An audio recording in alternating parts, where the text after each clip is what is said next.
আসসালামু আলাইকুম। আজকের ভিডিওতে আমরা the non agricultural tenancy act 1949 এর সেকশন 4 নিয়ে ডিসকাস করব।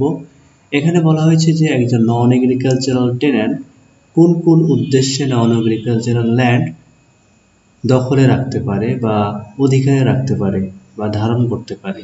প্রথমত, হোমস্টেড বা রেসিডেন্সিয়াল পারপোজ, বসতবাড়ি বা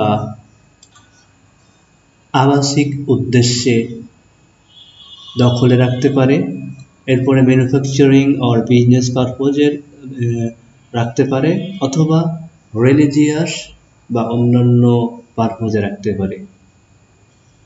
এই তিনটি পারপোজ ছাড়া অন্য কোনো পারপোজে non agricultural tenant non agricultural land hold করতে পারে না। এখানে উল্লেখ্য যে 3 নম্বর পয়েন্টে রিলিজিয়াস অর আদার পারপোজ শব্দটি উল্লেখ রয়েছে, অর্থাৎ ধর্মীয় এবং অন্যান্য উদ্দেশ্য। তবে অন্যান্য উদ্দেশ্য বলতে অবশ্যই এমন কোনো উদ্দেশ্য ইনক্লুড করবে না যেটা এগ্রিকালচারাল ল্যান্ডের সাথে কানেক্টেড। এই আইনের সেকশন 5-এও প্রায় একই ধরনের কথা উল্লেখ রয়েছে।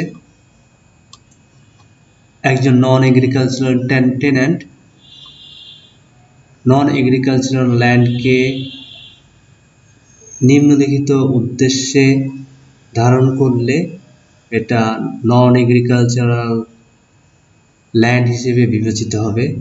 আর এই উদ্দেশ্যগুলো সেকশন 4 এর উল্লেখিত উদ্দেশ্যগুলোর মতোই প্রায়।